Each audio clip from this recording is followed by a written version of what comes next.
नमस्कार। स्वागत है आप सभी का आज की हिंदी पाठशाला में। आज हमारे अध्ययन का विषय रहेगा कृतिका भाग 2 में संकलित पाठ जॉर्ज पंचम की नाक, जिसके लेखक हैं कमलेश्वर। तो पहले हम संक्षिप्त सा परिचय जान लेते हैं लेखक कमलेश्वर का।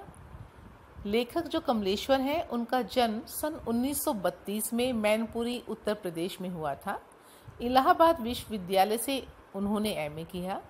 दूरदर्शन के अतिरिक्त महानिदेशक के पद पर कार्य किया और अनेक पत्र पत्रिकाओं जैसे सारिका, दैनिक जागरण और दैनिक भास्कर इनका संपादन भी किया।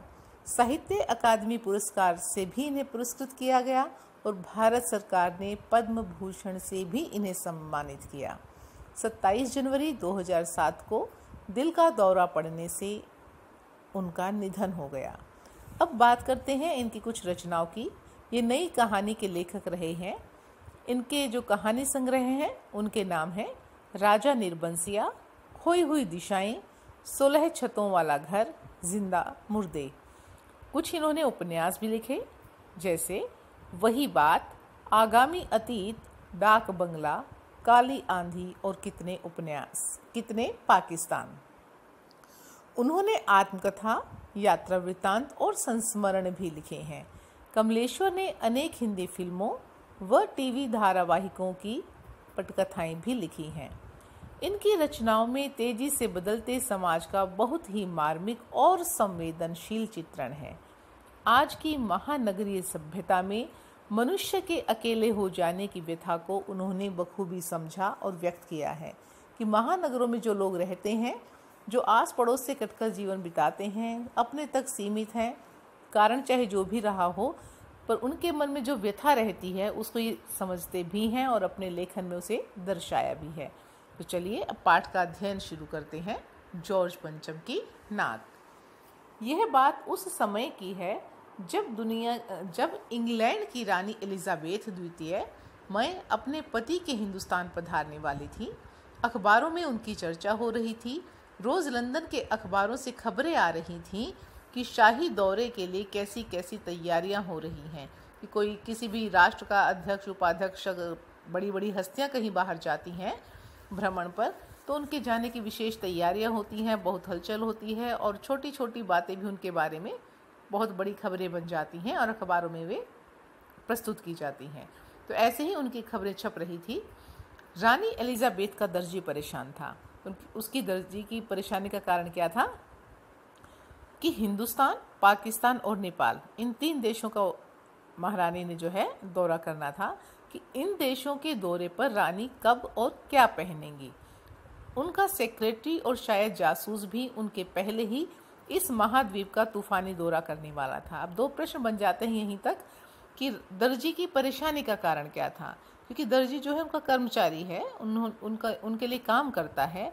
अगर उसका काम महारानी को पसंद आता है तो उसको यश मिलेगा, प्रसिद्धि मिलेगी, पैसा मिलेगा, नाम होगा।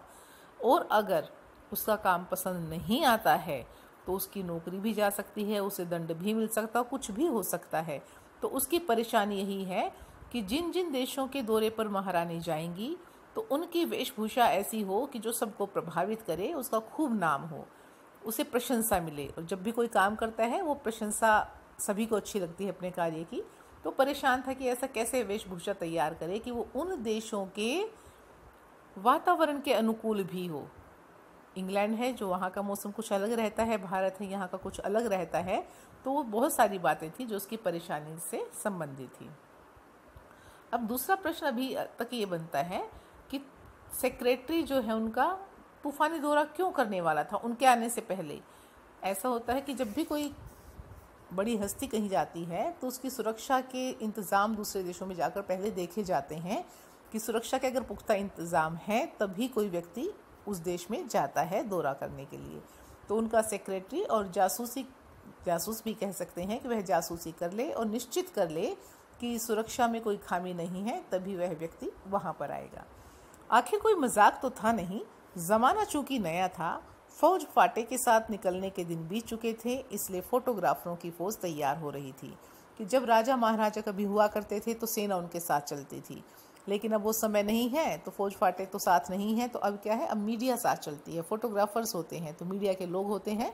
तो उनकी फौज अब तैयार थी जिन्हें रानी के साथ इन देशों के दौरे पर आना था। इंग्लैंड के अखबारों की कतर ने हिंदुस्तानी अखबारों में दूसरे दिन चिपकी नजर आती थी। व्यंग्यात्मक पंक्ति है कि जो घटनाएं, जो प्रसंग वहाँ के अखबारों में छप चुके हैं, यानी कि जो खबर वहाँ बासी हो चुकी है, अगले दिन हिंदुस्तान के अखबारों में उसे ताज़ा बनाकर पेश किया जाता था, यानी कि वहाँ से उठाई और यहाँ प्रस्तुत कर दी कि रानी ने। और खबरों में होता क्या था कि रानी ने एक ऐसा हल्के नीले रंग का सूट बनवाया है जिसका रेशमी कपड़ा हिंदुस्तान से मंगाया गया है, कि करीब 400 पाउंड खर्चा उस सूट पर आया है, कि उनकी वेशभूषा, कपड़ा कहाँ से आया है, रंग क्या आया है, कितना खर्च हुआ है, ये छोटी छोटी जानकारियाँ भी दी जाती थी।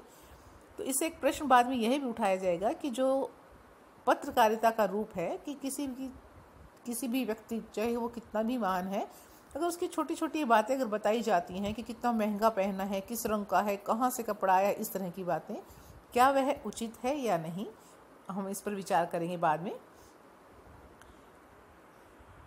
रानी एलिजाबेथ की जन्मपत्री भी छपी, प्रिंस फिलिप के कारनामे छपे, और तो और उनके नौकरों, बावर्चियों, खानसामों, बावर्ची जो किचन में काम करते हैं, रसोइये जिसे हम कह देते हैं, खाना तैयार करने वाले अंगरक्षकों की पूरी जीवनियाँ देखने में आई। उनसे जुड़े हुए जो व्यक्ति थे, सबके बारे में अखबारों में छपता जा रहा था। बड़ी धूम थी, बड़ा शोर शराबा था। शंख इंग्लैंड में बज रहा था, गूंज हिंदुस्तान में आ रही थी। व्यंग्यात्मक पंक्ति है कि तैयारियां वहां चल रही थी, और उन तैयारियों का प्रभाव कहाँ दिख रहा था? भारत में। इन खबरों से हिंदुस्तान में सनसनी फैल रही थी, राजधानी में तहलका मचा हुआ था।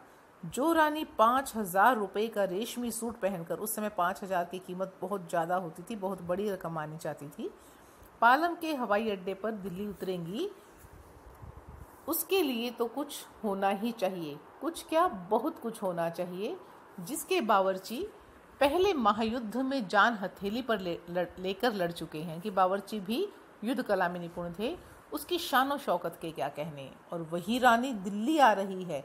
नई दिल्ली ने अपनी तरफ देखा और बेसाख्ता मुंह से निकल गया, वह आए हमारे घर, खुदा की रहमत, कभी हम उनको, कभी अपने घर को देखते हैं।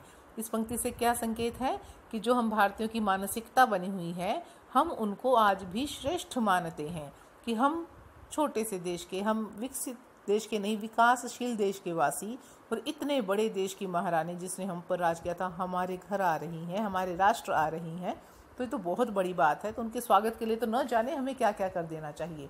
अभी भी लोगों की मानसिकता, जिस समय कहानी लिखी गई है, तो उसको महसूस करके लेखक ने लिखा है कि आज भी कुछ लोग ऐसा सोचते हैं, अंग्रेज़ों को खुद से बहुत बेहतर मानते हैं और उनके स्वागत में बिछे जाते हैं।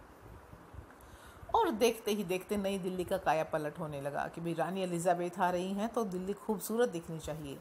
और करिश्मा तो यह था कि किसी ने किसी से नहीं कहा, किसी ने किसी को नहीं देखा, पर सड़कें जवान हो गई, बुढ़ापे की धूल साफ हो गई, इमारतों ने नाजनीनों की तरह श्रृंगार किया।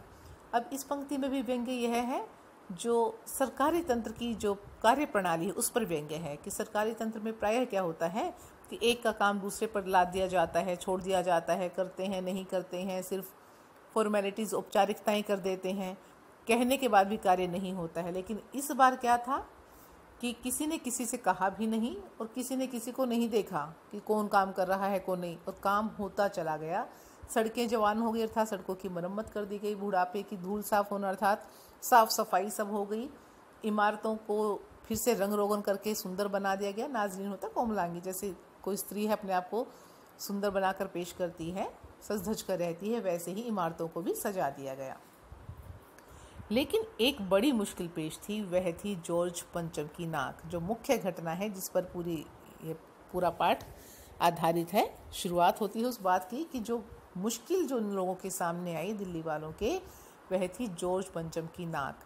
नई दिल्ली में सब कुछ था, सब कुछ होता जा रहा था, सब कुछ हो जाने की उम्मीद थी, कि काम चल रहा था, तैयारियां हो रही थी रानी के स्वागत की, और जो कुछ बचा था उन्हें लग रहा था कि कार्य शीघ्र पूरा हो भी जाएगा। पर जॉर्ज पंचम की नाक बड़ी मुसीबत थी। नई दिल्ली में सब था, सिर्फ नाक नहीं थी। व्यंग्यात्मक पंक्ति, इसमें पहली तो संकेत इस तरफ है कि जो नई दिल्ली में जॉर्ज पंचम की नाक की बात कर रहे हैं कि इंडिया गेट पर जो उसकी मूर्ति लगी है, लाट लगी है जॉर्ज पंचम की, उसकी नाक किसी ने काट दी है उस मूर्ति की। तो इस पंक्ति में यह है कि नई दिल्ली में सब था, कि सब कुछ तैयारियां हो रही थी बहुत बढ़िया तरीके से, सिर्फ नाक नहीं थी कि उस मूर्ति की नाक नहीं थी। सामान्य सार तो हो गया यह है, लेकिन सिर्फ नाक नहीं थी। व्यंग्य है उन लोगों पर कि जो ऐसे अत्याचारी विदेशी शासक जॉर्ज पंचम की नाक के लिए बड़े परेशान हैं, संघर्षरत हैं कि इस समस्या का कैसे समाधान किया जाए। उन लोगों की मानसिकता पर व्यंग्य है कि उनके लिए अपनी नाक का कोई सवाल ही नहीं है कि हमारा सम्मान क्या कहता है, हमारे साथ इन लोगों ने क्या किया था। उस सब को भूलकर ये उसी के लिए जिए जा रहे हैं, मरे जा रहे हैं। तो नई दिल्ली में सब था कि सब तैयारियां हो रही थी, लेकिन लोगों में एक स्वाभिमान की भावना की कमी दिख रही थी। इस नाक की भी एक लंबी दास्तान है।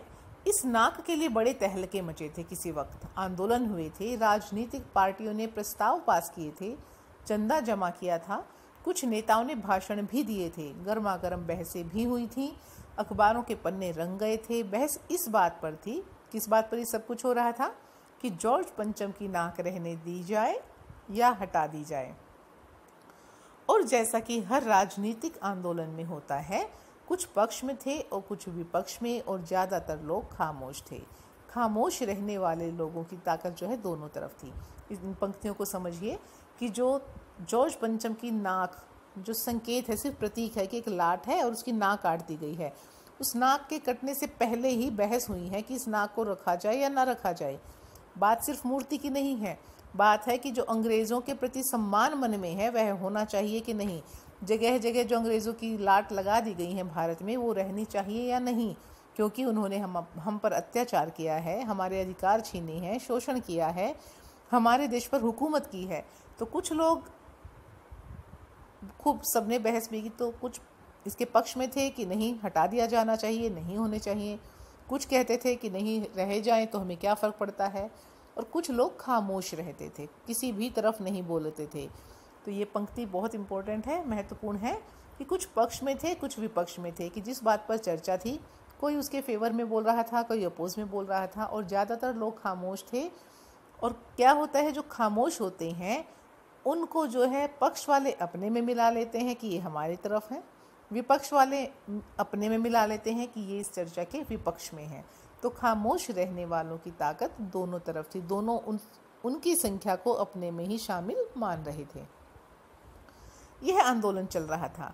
जॉर्ज पंचम की नाक के लिए हथियारबंद पहरेदार तैनात कर दिए गए थे कि जब मसला उठ गया है कि जॉर्ज पंचम की नाक रहने दी जाए या काट दी जाए तो कोई काट ना दे, इसलिए हथियार देकर हथियारबंद पहरेदारों को तैनात कर दिया गया था कि कोई नुकसान लाट को नहीं पहुंचना चाहिए। क्या मजाल कि कोई उनकी नाक तक पहुंच जाए। हिंदुस्तान में जगह जगह ऐसी नाकें खड़ी थीं कि बहुत जगह ऐसे लोग रहते थे, ऐसे मानसिकता लोगों की, भारतीयों की ऐसी थी कि वो अभी भी उनके पक्ष में बेहतर सोचते थे, उनके लिए अच्छा सोचते थे। और जिन तक लोगों के हाथ पहुंच गए, ऐसी लाटें जहाँ जहाँ थी, जहाँ जहाँ लोगों की हाथ उन लाट की नाकों तक पहुँच गए, उन्हें शानो शौकत के साथ उतारकर अजायब घरों में पहुँचा दिया गया। अर्थात लोगों ने उनकी नाक काट दी, अब वो केवल म्यूज़ियम्स की, अजायब घर होता है म्यूज़ियम, वहाँ की शोभा बनकर रह गए हैं कि कभी ये लोग थे, इन्होंने हमारे ऊपर राज किया था। सिर्फ वहाँ मिलते हैं, उस क्षेत्र में, उस राज्य में या उस ज़िले में नहीं मिलते हैं। क्यों? क्योंकि वो लोग जागरूक हो चुके हैं, उनके मन से ऐसे लोगों की, ऐसे शोषक अत्याचारी शासकों का सम्मान, इज्जत, सब कुछ खत्म हो चुका है। इसका प्रतीक अर्थ यही है कि किसी के मन में उनके प्रति सम्मान की भावना वहाँ नहीं है। जहाँ जहाँ नाक कट गया, अर्थात हर जगह नहीं हुआ है ऐसा, कुछ जगह हुआ है। कहीं कहीं तो शाही लाटों की नाकों के लिए गुरिल्ला युद्ध होता रहा है। अब जो शाही लाटों की नाक की बात वो कर रहा है कि जहाँ जहाँ ऐसे लोगों का सम्मान बचा है उसको ख़त्म करने के लिए गुरिल्ला युद्ध होता है। छिपकर जो लड़ाई की जाती है, अचानक छापामार युद्ध जैसे होता है उस तरह से, कि दो में किसी बात पर झगड़ा है, अचानक से कर दिया जाए, तो गुरिल्ला युद्ध होता रहा। उसी ज़माने में यह हादसा हुआ। इंडिया गेट के सामने वाले जॉर्ज पंचम की लाट की नाक एकाएक गायब हो गई। तो जब यह प्रसंग चल रहे थे तब ऐसा हुआ कि दिल्ली में इंडिया गेट के सामने वहाँ लाट है जॉर्ज पंचम की, उसकी नाक किसी ने काट दी। कल्पना मात्र है ये, आप अगर लाट ढूंढने जाएंगे तो वहाँ आपको अब नहीं उपलब्ध होगी। हथियारबंद पहरेदार अपनी जगह तैनात रहे। तैनाती चल रही थी, हथियारबंद पहरेदार वहाँ पहरा दे रहे थे। गश्त लगती रही, जैसे पुलिस की गाड़ियाँ यहाँ से वहाँ घूमती हैं, गश्त लगाती हैं रात में, वैसे ही वहाँ भी गश्त लग रही थी। और लाट की नाक चली गई। और फिर भी जो लाट मूर्ति पर, लाट अर्थात मूर्ति, जॉर्ज पंचम की मूर्ति जो थी उसकी नाक काट दी गई। कहने को भी का अभिप्राय यहाँ पर यह भी है कि जिनको जो कार्य सौंप दिया जाता है कि वो अपने ड्यूटी में, अपने कर्तव्य में लापरवाही बरतते हैं, एक तो ये संकेत मिलता है। दूसरा ये भी है कि अगर ज़बरदस्ती किसी कारणवश आपको ऐसा काम दिया गया है जो आप नहीं करना चाहते हैं, तो आप कोई ना कोई ऐसा रास्ता भी ढूंढ लेते हैं कि जो आपको उचित लगता है आप उसमें सहयोग कर दें। तो कोई भी बात हो सकती है। रानी आए और नाक न हो, एकाएक परेशानी बढ़ी, बड़ी सरगर्मी शुरू हुई। देश के खैर ख्वाहों की एक मीटिंग बुलाई गई कि भाई नाक चली गई है, जो देश का भला चाहने वाले लोग हैं उनकी सभा बुलाई गई और मसला पेश किया गया कि क्या किया जाए, कि अब इस समस्या से कैसे छुटकारा पाएं। वहाँ सभी सहमत थे कि अगर यह नाक नहीं है तो हमारी नाक भी नहीं रह जाएगी, कि अगर यह नाक जो जॉर्ज पंचम की लाट की नाक है, अगर यह नहीं लग पाई किसी कारण, तो जो हमारी छवि है, हमारा सम्मान है, वह लोगों की नज़रों में कम हो जाएगा। रानी आएगी तो हम क्या दिखाएंगे? हम उसके स्वागत में खड़े हैं और उसके पति के देश में जहाँ वह आ रही है, जहाँ उसने राज किया था, जॉर्ज पंचम की लाट पर नाक ही नहीं है, तो इससे तो हमारी बेइज्जती हो जाएगी। तो इस समस्या को लेकर सभी बड़े चिंतित थे। उच्च स्तर पर मशवरे हुए, दिमाग खरोंचे गए और तय किया गया कि हर हालत में इस नाक का होना बहुत ज़रूरी है। तो सबने एक मत से स्वीकार किया कि नाक तो होनी ही चाहिए। यह तय होते ही एक मूर्तिकार को हुक्म दिया गया कि वह फ़ौरन दिल्ली में हाजिर हो, ताकि क्योंकि मूर्तिकार है वही समस्या का हल कर सकता है। मूर्तिकार यूँ तो कलाकार था, आता था उसे काम, पर ज़रा पैसे से लाचार था, पैसा उसकी कमज़ोरी था। आते ही उसने हुक्कामों के चेहरे देखे, हुक्म देने वाले जो अफसर लोग हैं, नेता लोग हैं। अजीब परेशानी थी उन चेहरों पर, कुछ लटके, कुछ उदास और कुछ बदहवास, क्योंकि सभी चिंता में थे जॉर्ज पंचम की लाट की नाक को लेकर। उनकी हालत देखकर लाचार कलाकार की आंखों में आंसू आ गए कि भाई मैं तुम्हारी समस्या हल कर दूंगा, परेशान न हो आप। तभी एक आवाज़ सुनाई दी, मूर्तिकार, जॉर्ज पंचम की नाक लगानी है। मूर्तिकार ने सुना और जवाब दिया, नाक लग जाएगी, पर मुझे यह मालूम होना चाहिए कि लाट कब और कहाँ बनी थी। इस लाट के लिए पत्थर कहाँ से लाया गया था। सब हुक्कामों ने एक दूसरे की तरफ ताका, क्योंकि काम तो समय पर कोई करता नहीं है, अपना काम दूसरों के भरोसे छोड़ देते हैं। तो अब ये जानकारी उनके पास है या नहीं है, पढ़ते हैं। एक की नज़र ने दूसरे से कहा कि यह बताने की जिम्मेदारी तुम्हारी है। सरकारी प्रणाली यही है कि एक अपनी जिम्मेदारी दूसरे पर थोपता चला जाता है। खैर मसला हल हुआ। एक क्लर्क को फ़ोन किया गया और इस पूरी बात की पूरी छानबीन करने का काम सौंपा गया कि तुम ये काम करोगे कि कहाँ से पत्थर आया था, उसकी डिटेल तुम दोगे, फाइलें ढूंढो और जानकारी निकालो। क्लर्क ने लौटकर कमेटी के पुरातत्व विभाग की फाइलों के पेट चीरे गए, जहाँ फाइल्स को सेफ रखा गया था उस महकमे से संबंधित। तो फाइलें खोल कर देखी गई, लेकिन क्लर्क को कुछ पता नहीं चला। तो क्लर्क ने लौटकर कमेटी के सामने कांपते हुए बयान दिया, घबराते हुए, डरते हुए, सर मेरी खता माफ़ हो। खता मतलब गलती। फाइलें सब कुछ हजम कर चुकी हैं। बहुत बड़ा व्यंग्य है कि फाइलों में जो कुछ रखा गया था वो सब खत्म है, वो तो खा चुकी हैं, अर्थात सब कुछ गायब है वहाँ से। संभव है कि सिर्फ फाइल ही बनाकर रख दी गई हो, उसके अंदर कुछ रखा ही न गया हो। ये भ्रष्टाचार की ओर भी इशारा करता है कि मसला कुछ होता है, काम किसी चीज़ से किया जाता है, तो या उसको सिर्फ बनाकर ऐसे ही औपचारिकता निभाने के लिए उसमें कागज़ रख दिए जाते हैं। तो उसने जब फाइलें ढूंढी तो उसे वहाँ कुछ प्राप्त नहीं हुआ। तो इस वीडियो में इतना ही, फिर पढ़ते हैं आगे का हिस्सा अगली वीडियो में। तब तक के लिए धन्यवाद।